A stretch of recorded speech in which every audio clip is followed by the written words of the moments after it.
നമസ്കാരം. ആനന്ദ് ഇന്റർനാഷണൽ ന്യൂസിലേക്ക് സ്വാഗതം. പ്രധാന വാർത്തകൾ.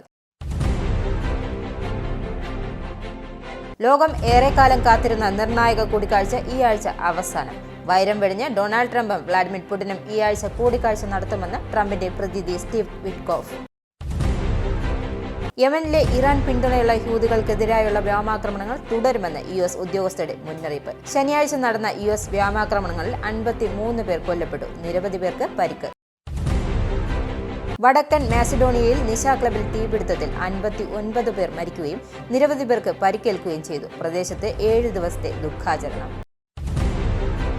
ജുഡീഷ്യറിയിലെ മാറ്റങ്ങളിലൂടെ ഇറ്റാലിയൻ സർക്കാർ നിയമവാഴ്ചയെ ദുർബലപ്പെടുത്തുകയും മാധ്യമ വിമർശനങ്ങളോട് കടുത്ത അസഹിഷ്ണുത കാണിക്കുകയും ചെയ്തു. വിമർശനവുമായി സിവിൽ ലിബർട്ടീസ് ഗ്രൂപ്പ്. അന്താരാഷ്ട്ര ബഹിരാകാശ നിലയത്തിൽ 9 മാസത്തിലേറെ കുടുങ്ങിക്കിടക്കുന്ന സുനിത വില്യംസ് അടക്കം 4 ബഹിരാകാശ യാത്രികരെ ചൊവ്വാഴ്ച വൈകുന്നേരം ഭൂമിയിലേക്ക് തിരികെ കൊണ്ടുവരുമെന്ന് നാസ. അമേരിക്കൻ പ്രസിഡന്റ് ഡൊണാൾഡ് ട്രംപിന്റെ വ്യാപാര യുദ്ധത്തിനിടെ കാനഡയുടെ പുതിയ പ്രധാനമന്ത്രി മാർക്ക് കാർണി പാരീസും ലണ്ടനും സന്ദർശിക്കാൻ ഒരുങ്ങുന്നു. ട്രംപിനെ കൈകാര്യം ചെയ്യാനായി സഖ്യം രൂപീകരിക്കും. ആശുപത്രിയിൽ പ്രവേശിപ്പിച്ച് 31 ദിവസങ്ങൾക്ക് ശേഷം ഫ്രാൻസിസ് മാർപ്പാപ്പയുടെ ചിത്രം ആദ്യമായി പുറത്തുവിട്ട് വത്തിക്കാൻ.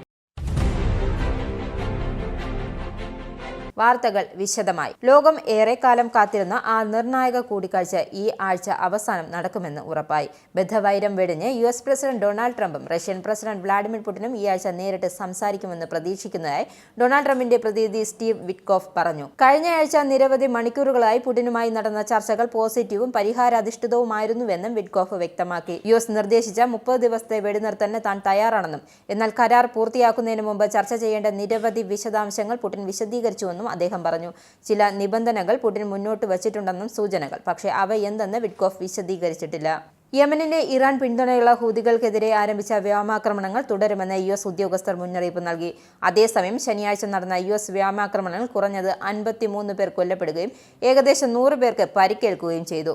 ചെങ്കടൽ കടക്കുന്ന US അടക്കം രാജ്യങ്ങളുടെ കപ്പലുകൾക്കെതിരായ ആക്രമണങ്ങൾ ഹൂതികളോട് പ്രതികാരം ചെയ്യുക എന്ന ലക്ഷ്യത്തോടെയുള്ള ഈ ആക്രമണങ്ങൾ US കടുപ്പിക്കുകയാണ്. US കപ്പലുകൾക്ക് നേരെ വെടിവെക്കുന്നത് ഹൂതികൾ നിർത്തുമെന്ന് പറയുന്ന നിമിഷം മുതൽ ഈ ആക്രമണം അവസാനിപ്പിക്കുമെന്നും US പ്രതിരോധ സെക്രട്ടറി പീറ്റ് ഹെഗ്സത്ത് പറഞ്ഞു. റോമിലെ ജെമെല്ലി ആശുപത്രിയിൽ പ്രവേശിപ്പിച്ചതിന് 31 ദിവസങ്ങൾക്ക് ശേഷം ഫ്രാൻസിസ് മാർപ്പാപ്പയുടെ ചിത്രം ആദ്യമായി പുറത്തുവിട്ട് വത്തിക്കാൻ.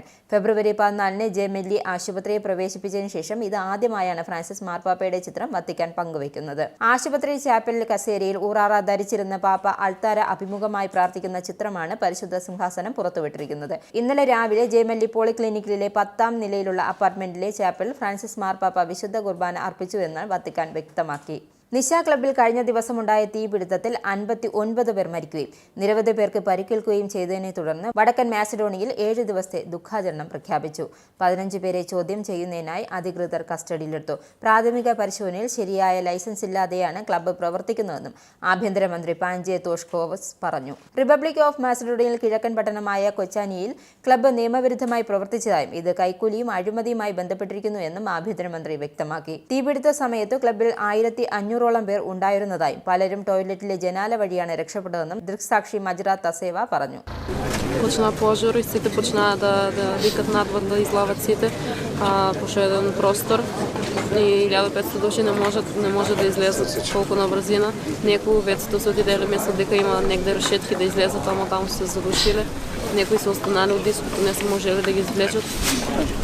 И аз излегнах некакви панав по скалите и сите преко мене прелела, сите ме превезия и аз некако едва я останах жива, едва и дишах и се извлекох накрая, ама сестра изгубих. ജുഡീഷ്യറിയിലെ മാറ്റങ്ങളിലൂടെ ഇറ്റാലിയൻ സർക്കാർ നിയമവാഴ്ചയെ അഗാധമായി ദുർബലപ്പെടുത്തുകയും മാധ്യമ വിമർശനങ്ങളോട് കടുത്ത അസഹിഷ്ണുത കാണിക്കുകയും ചെയ്തു എന്ന് കുറ്റപ്പെടുത്തി സിവിൽ ലിബർട്ടീസ് ഗ്രൂപ്പുകളുടെ സഖ്യം രംഗത്തുവന്നു. യൂറോപ്പിന്റെ ആഴമേറിയ ജനാധിപത്യ മാന്യത്തിന്റെ പ്രതീകാത്മകമായ ഉദാഹരണമായി ഇറ്റലി മാറിയെന്ന ആരോപണം ഉയർന്നു. എല്ലാ വശങ്ങളിലും നിയമവാഴ്ചയെ മനഃപൂർവ്വം ദുർബലപ്പെടുത്തിയെന്ന ബൾഗേറിയ, ക്രൊയേഷ്യ, റൊമാനിയ, സ്ലൊവാക്യ എന്നീ 5 രാജ്യങ്ങളിലൊന്നാണ് ഇറ്റലി എന്നും civil liberties union for Europe ഒരു റിപ്പോർട്ടിൽ പറഞ്ഞു. അന്താരാഷ്ട്ര ബഹിരാകാശ നിലയത്തിൽ 9 മാസത്തിലേറെ കുടുങ്ങിക്കിടക്കുന്ന സുനിത വില്യംസ് അടക്കം 4 ബഹിരാകാശ യാത്രികരെ ചൊവ്വാഴ്ച വൈകുന്നേരം ഭൂമിയിലേക്ക് തിരികെ കൊണ്ടുവരുമെന്ന് നാസ അറിയിച്ചു. ബാരി ബുച്ച് വിൽമോറും സുനിത വില്യംസും മറ്റൊരു അമേരിക്കൻ ബഹിരാകാശ യാത്രികനും ഒരു റഷ്യൻ ബഹിരാകാശ യാത്രികനുമൊപ്പം ഞായറാഴ്ച പുലർച്ചെ ISS-ൽ എത്തി സ്പേസ് എക്സ് ക്രൂ ഡ്രാഗൺ ക്രാഫ്റ്റിൽ ഭൂമിയിലെത്തും. ബോയിങ് സാറ്റലൈറ്റ് ബഹിരാകാശ പേടകത്തിന് പ്രൊപ്പൽഷൻ പ്രശ്നങ്ങൾ നേരിടുകയും അവയെ ഭൂമിയിലേക്ക് തിരികെ പറത്താൻ യോഗ്യമല്ലെന്ന് കണക്കാക്കുകയും ചെയ്തതിനെ തുടർന്ന് കുടുങ്ങിപ്പോയ ബാരി ബുച്ച് വിൽമോറും സുനിത വില്യംസും ജൂൺ മുതൽ ISS-ൽ ഉണ്ട്. ഇറാനിൽ ഇസ്ലാമിക മൗലികവാദം രൂക്ഷമാകുന്നതായി റിപ്പോർട്ട്. സ്ത്രീകൾക്ക് ഹിജാബ് നിർബന്ധമാക്കാൻ നസർ ആപ്പും ഡ്രോണുകളും ഉപയോഗിക്കുന്നതായും സ്ത്രീകളെ നിരീക്ഷിക്കുന്നതിലും ശിക്ഷിക്കുന്നതിലും ഏറ്റവും വലിയ പങ്ക് വഹിക്കുന്നത് നസർ ആപ്പാണെന്നുമുള്ള UN റിപ്പോർട്ടാണ് പുറത്തുവന്നിരിക്കുന്നത്. ഇറാൻ ആസൂത്രിതമായ മനുഷ്യാവകാശ ലംഘനവും മനുഷ്യരാശിക്കെതിരായ കുറ്റകൃത്യവുമാണ് ചെയ്യുന്നതെന്നും ഐക്യരാഷ്ട്രസഭ പറയുന്നു. ഇതോടൊപ്പം സ്ത്രീകളെയും പെൺകുട്ടികളെയും ലക്ഷ്യം വെച്ചുള്ള ഇറാൻ സർക്കാരിനെയും UN വിമർശിച്ചു. അമേരിക്കൻ പ്രസിഡന്റ് ഡൊണാൾഡ് ട്രംപിന്റെ വ്യാപാര യുദ്ധത്തിനിടെ കാനഡയുടെ പുതിയ പ്രധാനമന്ത്രി മാർക്ക് കാർണി പാരീസും ലണ്ടനും സന്ദർശിക്കാൻ ഒരുങ്ങുന്നതായി റിപ്പോർട്ട്. ട്രംപിന്റെ വ്യാപാര ആക്രമണങ്ങൾ കൈകാര്യം ചെയ്യുന്നതിനായി സഖ്യങ്ങൾ രൂപീകരിക്കാനാണ് അദ്ദേഹത്തിന്റെ ഈ യാത്ര എന്നാണ് റിപ്പോർട്ട്. കാനഡയിലെ 2 സ്ഥാപക രാജ്യങ്ങളുമായുള്ള പങ്കാളിത്തം ഇരട്ടിയാക്കുക എന്നതാണ് യാത്രയുടെ ഉദ്ദേശം. കാനഡയുടെ ആദ്യകാല നിലനിൽപ്പിന് രൂപം നൽകിയ 2 രാജ്യങ്ങളാണ് UK-യും ഫ്രാൻസും. അതുകൊണ്ട് തന്നെ കാർണിയുടെ ഈ സന്ദർശനം ഫലം കാണുമെന്നാണ് പ്രതീക്ഷിക്കുന്നത്. വിമാന സർവീസുകൾ നിർത്തിവെക്കാനുള്ള കോടതി വിധി അവഗണിച്ച് 250 ഗുണ്ടാ സംഘങ്ങളെ സാൽവഡോറിലേക്ക് US നാടുകടത്തി. 2ാം ലോക മഹായുദ്ധത്തിൽ ജാപ്പനീസ് അമേരിക്കക്കാരെ തടഞ്ഞുവെക്കാൻ മുമ്പ് ഉപയോഗിച്ചിരുന്ന 1798-ലെ നിയമത്തിന്റെ അടിസ്ഥാനത്തിലാണ് നാടുകടത്തലെന്ന് American president Donald Trump ന്യായീകരിച്ചു.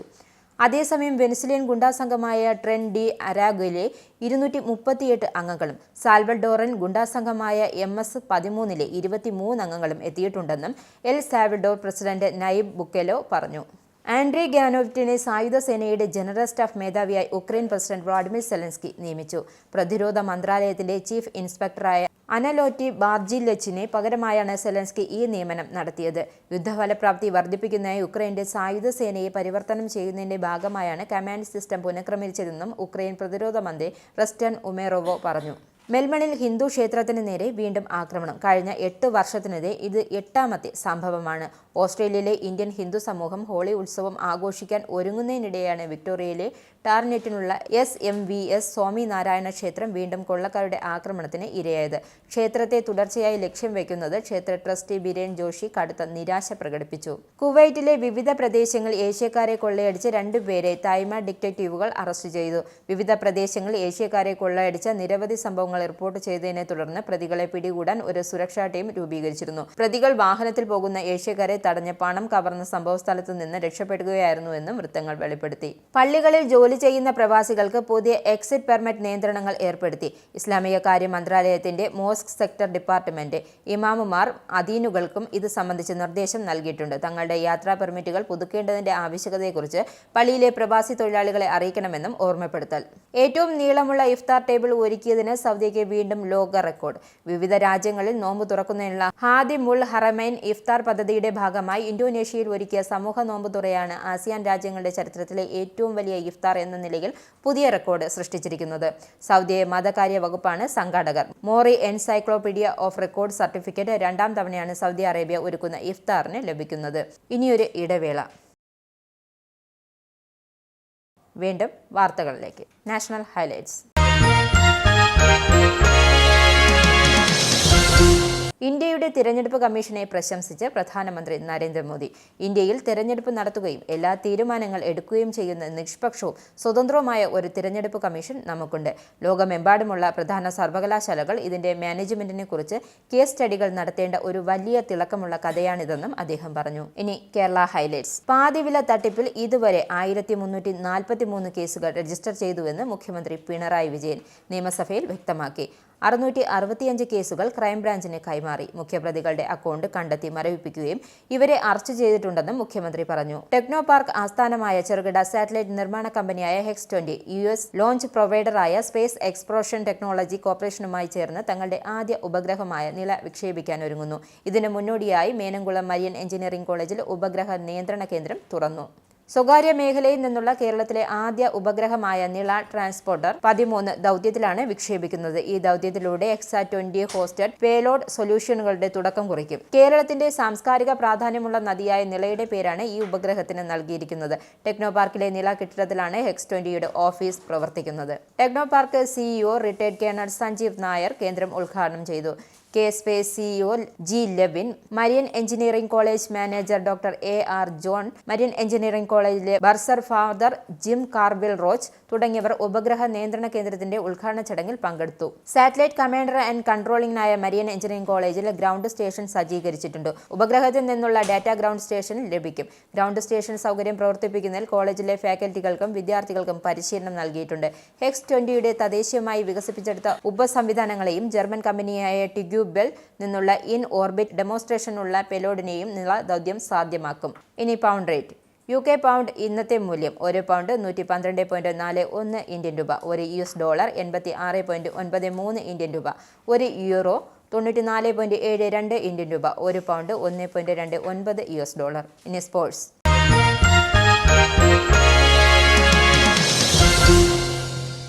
International masters league T20 കിരീടം ഇന്ത്യക്ക്. ഫൈനലിൽ വെസ്റ്റ് ഇൻഡീസിനെ 6 വിക്കറ്റിന് തോൽപ്പിച്ചാണ് ഇന്ത്യ കിരീടം സ്വന്തമാക്കിയത്. റായ്പൂർ വീർ നാരായൺ സിംഗ് രാജ്യാന്തര ക്രിക്കറ്റ് സ്റ്റേഡിയത്തിൽ 149 റൺസ് വിജയലക്ഷ്യം പിന്തുടർന്ന ഇന്ത്യ 17.1 ഓവറിൽ 4 വിക്കറ്റ് മാത്രം നഷ്ടത്തിൽ ലക്ഷ്യം മറികടന്നു. 50 പന്തിൽ 74 റൺസ് നേടിയ അമ്പാട്ടി റായിഡുവാണ് ഇന്ത്യയെ വിജയത്തിലേക്ക് നയിച്ചത്. ക്യാപ്റ്റൻ സച്ചിൻ ടെണ്ടുൽക്കറുടെ 18 പന്തിൽ 25 റൺസുമായി മടങ്ങി. പ്രധാന വാർത്തകൾ ഒരിക്കൽ കൂടി. ലോകം ഏറെക്കാലം കാത്തിരുന്ന നിർണായക കൂടിക്കാഴ്ച ഈ ആഴ്ച അവസാനം. വൈരം വെടിഞ്ഞ് ഡൊണാൾഡ് ട്രംപും വ്ളാഡിമിർ പുടിനും ഈ ആഴ്ച കൂടിക്കാഴ്ച നടത്തുമെന്ന് ട്രംപിന്റെ പ്രതിനിധി സ്റ്റീവ് വിറ്റ്കോഫ്. യമനിലെ ഇറാൻ പിന്തുണയുള്ള ഹൂതികൾക്കെതിരായുള്ള വ്യോമാക്രമണങ്ങൾ തുടരുമെന്ന് US ഉദ്യോഗസ്ഥരുടെ മുന്നറിയിപ്പ്. ശനിയാഴ്ച നടന്ന US വ്യോമാക്രമണങ്ങളിൽ 53 പേർ കൊല്ലപ്പെട്ടു, നിരവധി പേർക്ക് പരിക്ക്. വടക്കൻ മാസിഡോണിയയിൽ നിശാ ക്ലബിൽ തീപിടുത്തത്തിൽ 59 പേർ മരിക്കുകയും നിരവധി പേർക്ക് പരിക്കേൽക്കുകയും ചെയ്തു. പ്രദേശത്ത് 7 ദിവസത്തെ ദുഃഖാചരണം. ജുഡീഷ്യറിയിലെ മാറ്റങ്ങളിലൂടെ ഇറ്റാലിയൻ സർക്കാർ നിയമവാഴ്ചയെ ദുർബലപ്പെടുത്തുകയും മാധ്യമ വിമർശനങ്ങളോട് കടുത്ത അസഹിഷ്ണുത കാണിക്കുകയും ചെയ്തു. വിമർശനവുമായി സിവിൽ ലിബർട്ടീസ് ഗ്രൂപ്പ്. അന്താരാഷ്ട്ര ബഹിരാകാശ നിലയത്തിൽ 9 മാസത്തിലേറെ കുടുങ്ങിക്കിടക്കുന്ന സുനിത വില്യംസ് അടക്കം 4 ബഹിരാകാശ യാത്രികരെ ചൊവ്വാഴ്ച വൈകുന്നേരം ഭൂമിയിലേക്ക് തിരികെ കൊണ്ടുവരുമെന്ന് നാസ. അമേരിക്കൻ പ്രസിഡന്റ് ഡൊണാൾഡ് ട്രംപിന്റെ വ്യാപാര യുദ്ധത്തിനിടെ കാനഡയുടെ പുതിയ പ്രധാനമന്ത്രി മാർക്ക് കാർണി പാരീസും ലണ്ടനും സന്ദർശിക്കാൻ ഒരുങ്ങുന്നു. ട്രംപിനെ കൈകാര്യം ചെയ്യാനായി സഖ്യം രൂപീകരിക്കും. ആശുപത്രിയിൽ പ്രവേശിപ്പിച്ച് 31 ദിവസങ്ങൾക്ക് ശേഷം ഫ്രാൻസിസ് മാർപ്പാപ്പയുടെ ചിത്രം ആദ്യമായി പുറത്തുവിട്ട് വത്തിക്കാൻ. ഈ ബുള്ളറ്റിൻ ഇവിടെ സമാപിക്കുന്നു. നമസ്കാരം. നിങ്ങൾക്കും ആനന്ദ മീഡിയയുടെ പ്രേക്ഷകരിൽ ഒരാളാകണ്ടേ? യൂറോപ്പിലും US-ലും ആഫ്രിക്കയിലും അടക്കം പ്രവാസികൾ ഉള്ളയിടങ്ങളിലൊക്കെ ജനപ്രിയ ചാനലുമായി ആനന്ദ് മീഡിയ ഒപ്പമുണ്ട്. ഏഷ്യാനെറ്റ് ഫ്ലവേഴ്സ് അടക്കം നിങ്ങളുടെ വിരൽത്തുമ്പിലെത്തും. ആദ്യം റോക്കു ബോക്സ് സ്വന്തമാക്കുക. അതിൽ നിന്നും ആനന്ദ് മീഡിയ ആപ്ലിക്കേഷൻ ഡൗൺലോഡ് ചെയ്യുക, ഇൻസ്റ്റാൾ ചെയ്യുക. എന്നിട്ട് 020-858-66511 എന്ന നമ്പറിൽ ഞങ്ങളുടെ കസ്റ്റമർ കെയറിൽ ബന്ധപ്പെടുക. അല്ലെങ്കിൽ +91 735 660 3747 എന്ന നമ്പറിൽ വാട്സപ്പ് ചെയ്യുക. ആനന്ദ് മീഡിയയുടെ സേവനങ്ങൾ സ്വന്തമാക്കുക. മറ്റു ചാനലുകൾക്കൊപ്പം ആനന്ദ് TVയും എൻജോയ് ചെയ്യുക.